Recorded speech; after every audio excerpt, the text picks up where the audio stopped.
Conteux génial, chanteur, poète, Fred Pellerin est de retour à Paris. Notre cousin québécois nous transporte dans son petit village, Saint-Élie-de-Caxton, avec ses personnages hauts en couleur. Il est l'invité de Il y a du monde à Paris.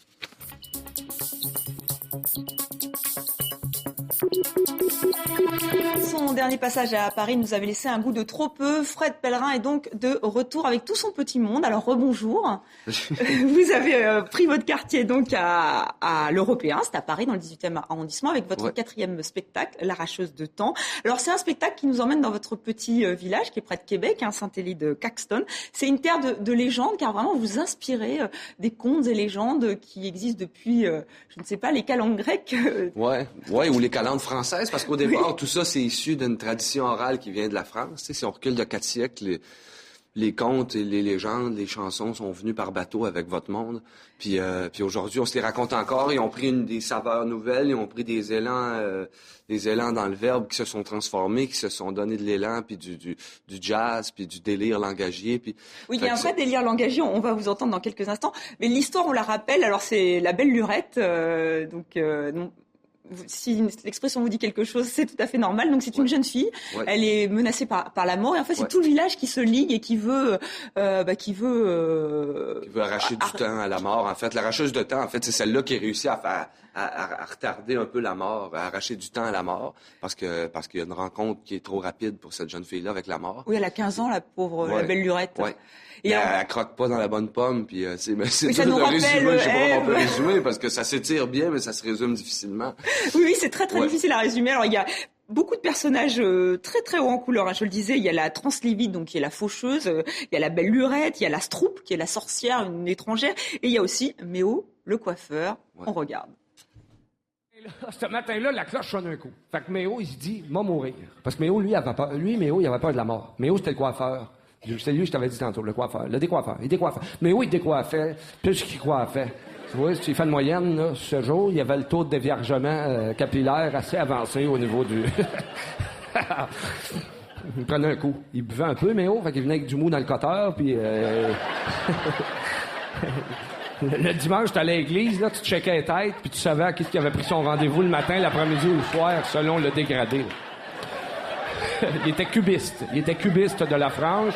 Il picassait fort. Prenez un coup, mais il était comme... Alors, on rit beaucoup. Alors, c'est vrai qu'on est un peu déstabilisé au début. En tant que Français, on se dit, c'est du québécois, on comprend pas tout. Mais en fait, non, c'est pas du québécois, c'est du pèlerin. Parce que vous jouez avec la langue, vous la tordez, vous la malmenez, et ça donne des mots sublimes. Ou je la bien mène aussi. Parce qu'en fait, je pars d'une grammaire qu'on a en commun, qui est celle du français, parce qu'on suppose parler encore français au Québec, bien que nos orifices de bouche et d'oreille coïncident pas toujours avec la France. On espère qu'encore certains mots réussissent à passer le trou du tympan. Puis sinon, après, il y a un délire, puis il y a une... Tu sais, une fois que tu sais l'étymologie, c'est le fun d'extrapoler puis d'aller en avant. Puis, alors justement, il faut s'adapter au public français? Ben oui, il faut que je m'adapte. Puis c'est pas tant dans le langage qu'il faut que je m'adapte comme dans les réactions. Parce que moi, je construis c'est de l'improvisation chaque soir. Là, il y a beaucoup de discrétion. Parfois, on se dit, mais où il va, là où il va? Mais en fait, vous faites exprès. Ah ben oui, sinon je m'amuse plus. Il faut que je m'amuse puis que ça continue à être bien à chaque soir. Sinon, si c'est pas drôle pour moi, ça sera pas drôle pour personne. Fait que j'essaie d'être con et de renouveler la connerie chaque jour dans les... J'aurais pas exactement dit ça. C'est plutôt le délire ou parce que la connerie a pas le même degré de connerie que chez nous. Dans le mot connerie, chez vous, il y a quelque chose de plus grave. Mais chez nous, c'est gentil, la connerie. Puis, fait que c'est ça se construit beaucoup sur ce délire-là, l'engager, sur une improvisation constante puis renouvelée à chaque soir, puis sur un plaisir à faire grincer la langue puis à la faire parler. Oui, mais vous comparez un peu votre façon d'improviser à du jazz, en fait. Vous jouez avec le rythme des mots, c'est ça? Oui, puis sur des... En fait, j'ai une partition qui est l'histoire que je veux raconter. L'arracheuse de temps. Ouais. Donc c'est ça. Puis après, chaque soir...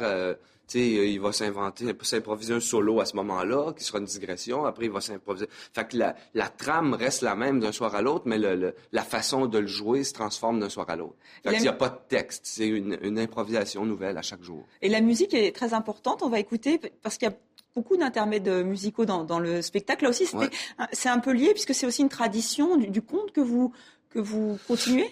C'est surtout que j'ai bu beaucoup à la bouche des vieux du village, puis dans la bouche des vieux que j'ai rencontrés, le conte était très près de la chanson. Fait que des fois, je partais pour aller chercher un conte, puis je recevais une chanson, l'inverse aussi. Puis aussi, c'est que ça permet de faire une digestion auditive parce que dans le langage, tu sais, je deviens assez survolté et assez... oui, après, c'est ça. il faut très permettre... interactif. Il faut vraiment... On vous écoute, et puis il faut se laisser porter par votre univers. Alors, on va vous écouter un petit peu, jouer de la gratte, de la guitare et chanter. Ma vie est un long chemin sans fin. Et je ne sais pas très bien où je m'en vais. Je cherche dans les faubourgs et les villes. C'est dans l'espoir d'accomplir mon destin. Mille après mille, je suis triste. On sent d'émotion. Parce que c'est vrai que c'est drôle, mais souvent c'est grave. On parle de la mort, vous nous faites rire avec la mort. Mais vous savez aussi nous prendre par les sentiments, mais des sentiments très gros parfois. Oui, parce que je suis conteur au départ, puis je veux pas juste faire rire. Pour moi, le rire reste un outil parce que c'est quelque chose qui nous rassure quand on est sur scène. Puis si les gens rient, on se dit l'image elle a passé. Tandis que si c'est poétique ou si c'est touchant ou ça fait moins de bruit, la poésie ça fait moins de bruit que l'humour. Fait que moi j'aime ça entendre un bruit de bouche qui me confirme qu'on est ensemble puis on marche ensemble dans l'histoire. Mais sinon il y a pas juste des moments. Il y a du drôle, mais il y a d'autres formes de notes aussi là. Alors, vous inspirez beaucoup des habitants de votre village. Ils en pensent quoi, eux, d'être des héros, en fait, un peu partout, maintenant en France? Ils sont contents. Tu sais, le village aujourd'hui, Saint-Élie-de-Caxton, vous tapez ça. Qui existe vraiment. Ça existe vraiment. Moi, j'habite là. Je vais coucher chez nous lundi soir. Et j'habite toujours là. C'est le centre de mon monde. Puis c'est un village qui m'habite énormément aussi, autant que je l'habite. Puis les gens, ils sont fiers parce que c'est leur légende. Tu sais, c'est ça. Si on tape sur Internet Saint-Élie-de-Caxton, à l'heure où on se parle, c'est un village je pense que c'est le village qui a le plus de visibilité au Québec, sinon au Canada. Et c'est un peu grâce à vous, Fred Pellerin. Merci beaucoup d'être venu nous voir. Merci à vous. Et j'invite vraiment tout le monde à aller voir votre spectacle. Donc c'est à l'Européen, dans le 18e. Et sinon, il y a L'Arracheuse de temps. C'est un livre CD, comme ça on peut vous découvrir un peu partout dans le monde. Merci beaucoup, Fred Pellerin. Et avant de